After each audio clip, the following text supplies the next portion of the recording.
Si je vous dis mélange de substances, vous pensez sûrement danger, mais qu'en est-il réellement? Laissez-moi ouvrir la porte des mélanges de substances pour vous en faire la prévention, ainsi que vous raconter une expérience très profonde, une mort de l'ego sous Candy Flip.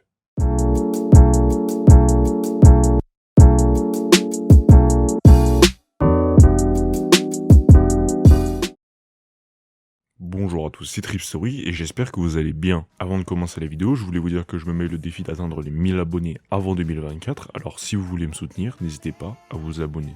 Il est évident que mélanger plusieurs substances est une mauvaise idée, mais pourtant, certains psychonautes le font, recherchant des expériences toujours plus puissantes, profondes et variées. Il va sans dire que si je raconte ici ce trip, c'est pour que vous puissiez le découvrir à travers mes paroles et éviter de le reproduire. Le psychonaute ici qui est nuit est très expérimenté. Rappelez-vous qu'un trip, d'autant plus à des dosages élevés, peut provoquer des lourdes conséquences allant du traumatisme à la maladie mentale. Ce qui est dit dans ce trip est sous l'emprise de substances psychédéliques. À vous de vous en faire votre propre avis. Laissez-moi vous introduire Nuit, qui est l'auteur de ce trip et youtubeur dans le domaine des substances psychédéliques, et quelques sujets qui l'entourent comme des vidéos de méditation. Je vous laisse le lien de sa chaîne en description. Si vous avez l'occasion de lui dire que vous venez de ma part sous une de ses vidéos, ça lui fera sûrement plaisir. Avant le début de la vidéo, je trouvais nécessaire de parler des substances, du mélange et du pourquoi. Nuit a pris ce que l'on appelle des RC, Research Chemical. Ce sont des molécules de synthèse avec des structures moléculaires différentes mais avec des effets similaires aux drogues déjà connues. Si ces substances continuent de se développer, c'est en partie pour contourner les lois existantes. Le point négatif, c'est qu'on n'a pas de recul à long terme des effets sur la santé et peu, voire pas d'études sur ces substances. De plus, l'autre principal danger des RC est qu'ils ne sont pas contrôlés. Quand vous commandez un RC sur internet, vous ne savez jamais vraiment ce que vous allez recevoir. Et à cause de la malhonnêteté de certains sites, des drames ont déjà eu lieu. Je ne m'étendrai pour l'instant pas plus sur le sujet, notamment avec le syndrome sérotoninergique ou les différences de dosage, mais restez à l'affût, ça arrive rapidement. Ici, Nuit vise ce que l'on appelle un Candy Flip. À la base, c'est un mélange de L et de MD, mais lui a pris des équivalents en RC, du 1P LSD et du 6-APB. Pour la petite présentation, le 1P est plutôt similaire au L de base, alors laissez-moi vous parler du 6-APB. Le 6-APB est un RC vendu sous le nom de benzofurie, souvent utilisé pour substituer à la MD. C'est une substance psychoactive entactogène qui favorise la communication, l'introspection, les contacts sociaux, l'empathie, etc. Et qui fait partie de la famille des phénitylamines mais aussi des amphétamines. Vous connaissez forcément des mélanges de substances dangereux à éviter. Mais pour certains psychédéliques, c'est un peu différent. Je vous affiche en même temps de parler le tableau des interactions des différentes substances ainsi que son lien en description. Les mélanges de psychédéliques, en particulier hallucinogènes, ne sont pas tous très dangereux physiquement, même s'ils peuvent présenter des risques. Cependant, le vrai risque se situe dans le trip en lui-même. Par exemple, la potentialisation qui peut créer un trip surpuissant, incontrôlable. Les psychonautes mélangent des substances pour plusieurs raisons. Pour compléter ou annuler les défauts d'une substance même si c'est une lame à double tranchant, ou alors rechercher des expériences différentes, plus puissantes ou à un but simplement récréatif. Je crois avoir assez parlé pour cette introduction, je vous laisse dès à présent pour le Trip Report. Attachez bien vos ceintures à double cran car le voyage sera tumultueux et direction son univers. Je viens de revenir en France pour la rentrée. No vient me chercher à l'aéroport, on fume un peu, je fais une sieste et le soir on part chercher Ed à la gare. On va manger au McDo avant de se décider de triper. À ce moment-là, on forme tous les trois une petite team depuis près de 2 ans. Et on a eu la plupart de nos expériences ensemble. No et Ed sont maintenant en couple, et ils sont trop mignons. Et c'est Ed la fille, même si son surnom fait penser à Eddie Murphy. C'est l'anniversaire d'Ed aujourd'hui. Du coup on va chez elle. On arrange un peu l'endroit avec de petites bougies partout et c'est parti. Cela faisait quelques mois que je n'avais pas tripé et je voulais une grosse perche. Ça fait un moment que je suis porté sur le spirituel et tout ce qui parle du moment présent. Notamment avec Eckhart Tolle, Dieu, le fonctionnement de l'esprit de Krishnamurti, et je voulais vraiment une expérience profonde. Le résultat a largement dépassé toutes les attentes que j'aurais pu avoir. Le LSD commence à monter petit à petit, ce qui est normal vu l'espacement des doses. On est tranquillement posé sur le lit et Ed gère la musique. Vu que c'est son anniversaire, on l'a laissé faire. J'ai dû subir un Despacito sous LSD. Je vous laisse imaginer ma réaction. Je suis détendu. Je profite de l'instant et laisse mes idées couler en me sentant de plus en plus observateur de mon flux de pensée. Mais ça monte vraiment très doucement.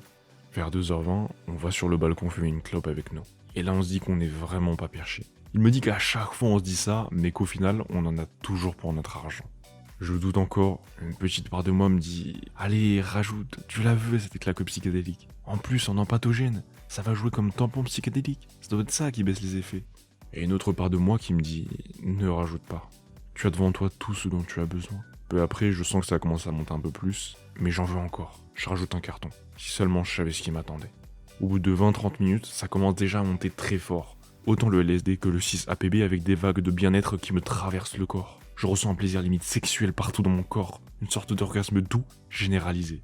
À ce moment-là, je me laisse aller complètement. Puis à un moment, je regarde No et je me dis « Ah, c'est bizarre, je suis plus attiré sexuellement par No que par Ed. » Et là, j'ai un petit blocage du style « Attends, mais ça veut dire que je suis gay depuis le début ?» Au début, j'essaie d'y réfléchir, mais je sens que je dois laisser couler. Alors j'accepte tout ce que je peux penser. Je suis allongé sur le lit avec un mix de musique que j'adore. Je vous laisse le lien en description. C'est un mélange de house et de nouvelles disco. Je ferme les yeux et je plonge profondément en moi. Le côté apaisant du 6-APB m'a permis de sonder mes profondeurs. À ce moment-là, je voyais mon esprit dans son ensemble. Et j'ai plongé profondément dans toutes mes peurs, mes souffrances, mes frustrations ou mes fantasmes. C'était difficile et doux en même temps. Je ne sais pas combien de temps ça a duré, mais à un moment j'ai eu l'impression d'éclater une bulle, d'enlever toutes les épines qui se sont plantées dans la pureté de mon âme au cours de ma vie. C'était très subtil, mais en même temps, j'avais la conviction que ça allait changer énormément de choses. À ce moment-là, Ed, qui était en train de danser sur le balcon, vient nous motiver à sortir. J'étais dans un état comme sorti d'un traumatisme.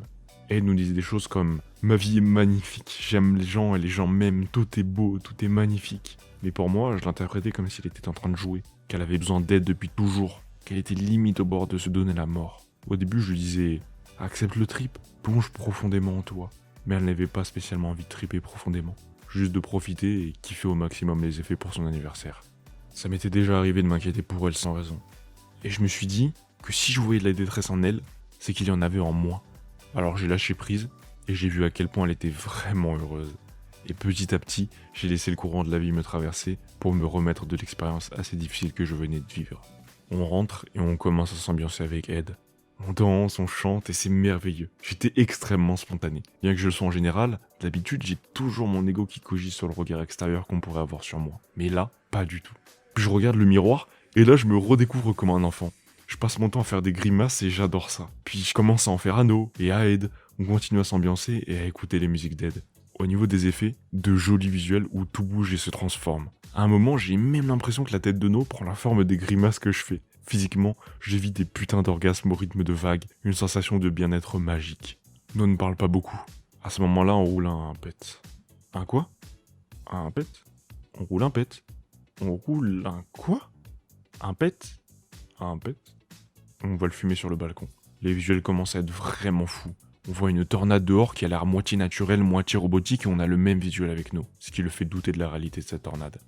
À ce moment-là, je fume et je réfléchis en regardant le pet. Cela faisait 3 semaines que je n'avais pas fumé, après 2 mois de consommation intensive au Maroc. Je regarde No et il me dit « T'aimerais bien le fumer sans te brûler ?» que j'ai interprété de manière très philosophique. À ce moment-là, je suis resté seul sur le balcon à réfléchir à ma vie.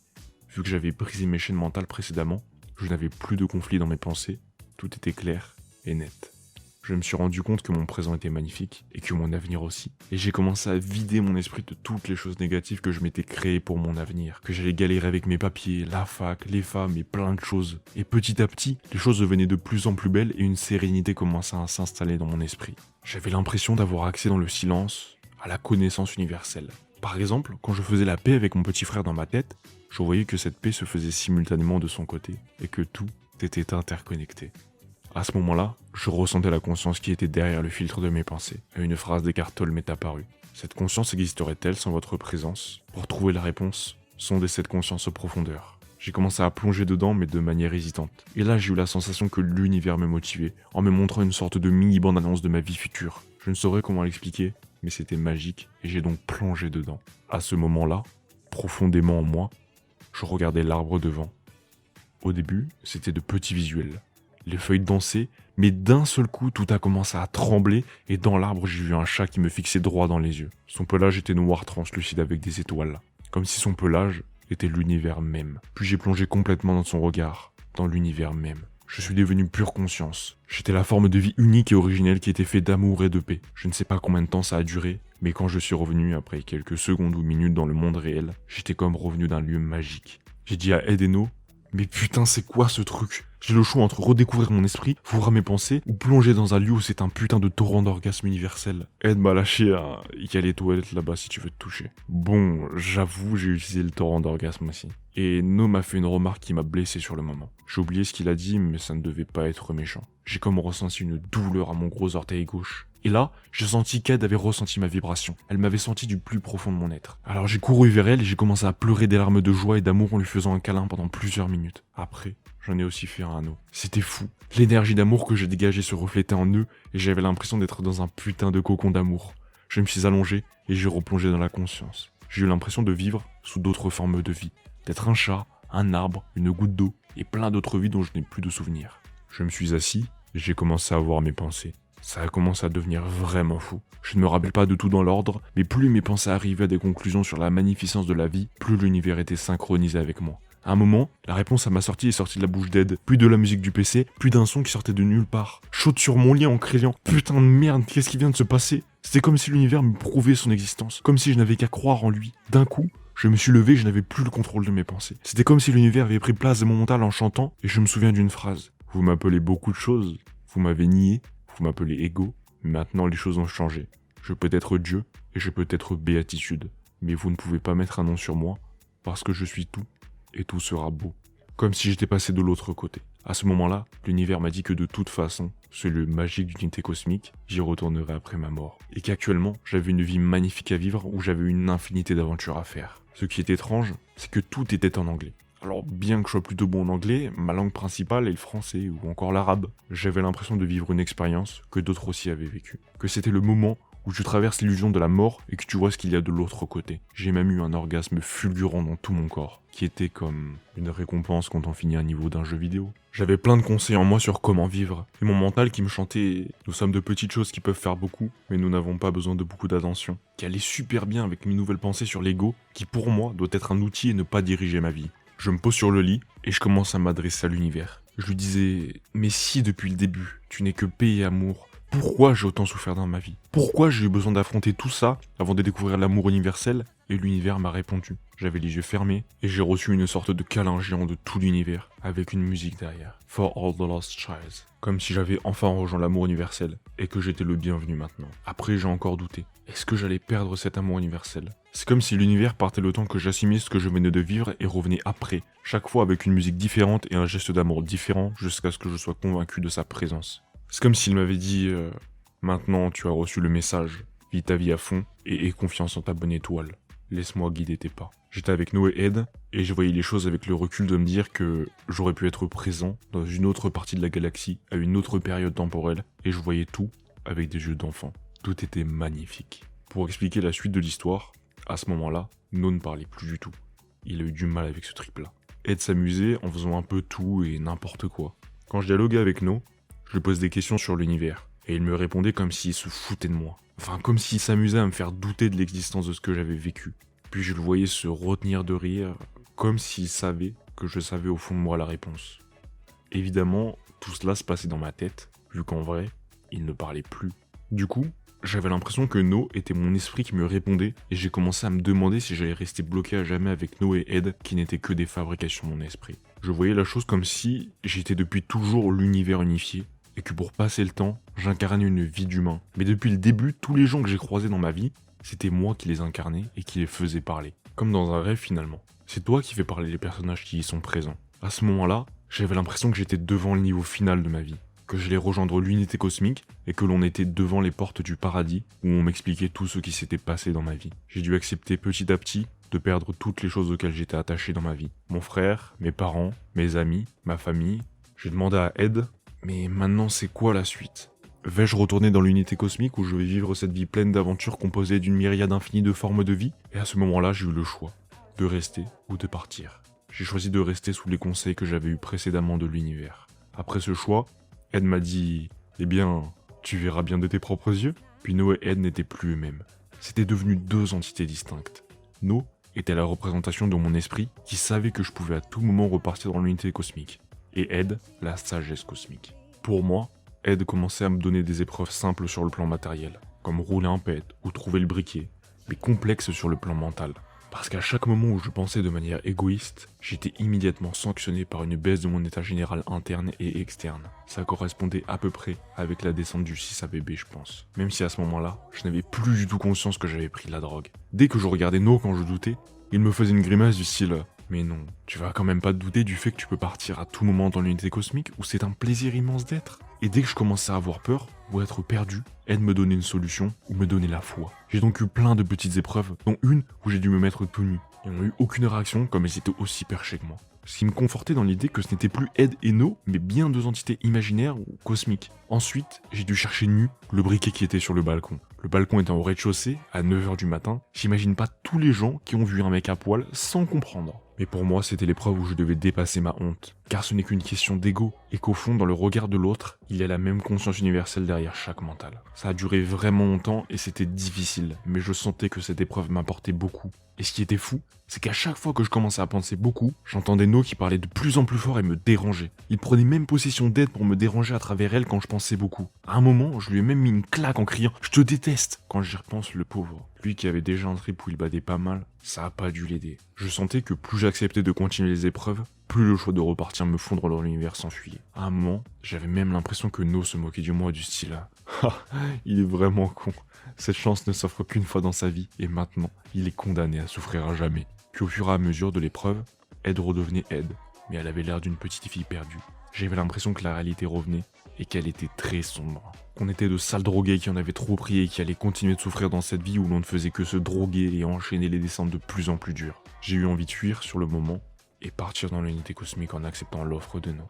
En réfléchissant, No était pour moi la représentation de mon ça, le petit diable, et Ed, la représentation de mon surmoi, l'ange de la sagesse. Si je fuyais dans l'unité cosmique, cela voulait dire abandonner Ed dans sa galère, alors j'ai décidé de rester. C'est à partir de là que j'ai commencé à me dire qu'au final, c'est la vraie vie que j'allais vivre. Car pour moi là, j'étais convaincu que j'allais repartir dans l'unité cosmique à jamais. Je suis parti voir une vidéo de moi plus jeune sur YouTube, et je suis ensuite tombé sur une autre vidéo où il y avait plein de gens qui faisaient n'importe quoi. Et mon épreuve était de les aimer malgré leurs défauts, car ces défauts étaient aussi les miens d'une certaine manière. Et c'était génial. Je me disais, mais la vie est magnifique. On est dans un univers plein d'amour, une planète pleine d'humains, chacun avec ses particularités, et en plus, on est tous connectés par internet. Après, je suis parti pour dormir, mais c'était vraiment pas facile. Je devais accepter chaque instant et chaque sensation désagréable de la descente. Mais dès que j'acceptais la souffrance, elle se transformait en extase. Dans ce trip, je me suis rendu compte que toute la souffrance que je pouvais avoir dans ma vie, je devais la voir comme un cadeau de l'univers pour me plonger dans le moment présent. Juste avant de dormir, j'ai eu une sorte de message final de l'univers. Maintenant, je vais te laisser vivre ta vie, et je ne serai plus qu'un souvenir perdu dans ta mémoire. Tu verras même que tu douteras de moi à l'avenir. Cela me paraissait impossible sur le moment. Mais rappelle-toi que je suis toujours là, et prends soin de toi. Je me suis ensuite endormi, puis réveillé à minuit en panique. J'avais ma rentrée 8 heures plus tard, et j'étais complètement déboussolé. J'ai appelé un ami, puis une amie, et c'était fou. Dès que j'acceptais le présent de ma paire de repères, je me sentais beaucoup mieux et apaisé. Les jours qui ont suivi, j'ai eu énormément de chance et de coïncidences positives. C'était pour moi l'expérience la plus forte que j'ai jamais eue. Les visuels étaient vraiment beaux et lumineux. Le sens de la musique et du toucher aussi. Je pense que la prise de cannabis a beaucoup joué pour les visuels. Je qualifie ce trip de religieux à titre personnel. J'ai vraiment eu l'impression de vivre un breakthrough de ce que j'ai lu sur la DMT. Cela fait maintenant 2 semaines et je ressens encore des frissons quand j'y repense. Je ne compte pas toucher à l'acide avant plusieurs mois, le temps de m'en remettre. Wow, c'était un sacré trip, super détaillé, comme j'adore les raconter et j'espère sincèrement que cela vous a plu. Encore merci beaucoup à Nu pour son partage, vous retrouverez le lien de sa chaîne YouTube en description que je vous invite à aller voir, ainsi que tous les liens utiles dans la description. Si cette vidéo vous a plu et que vous voulez soutenir la chaîne, je vous invite à déposer un like, vous abonner, laisser votre avis en commentaire et partager autour de vous. Merci de m'avoir écouté, on se retrouve pour un prochain univers, vous pouvez détacher vos ceintures, c'était Trip Story.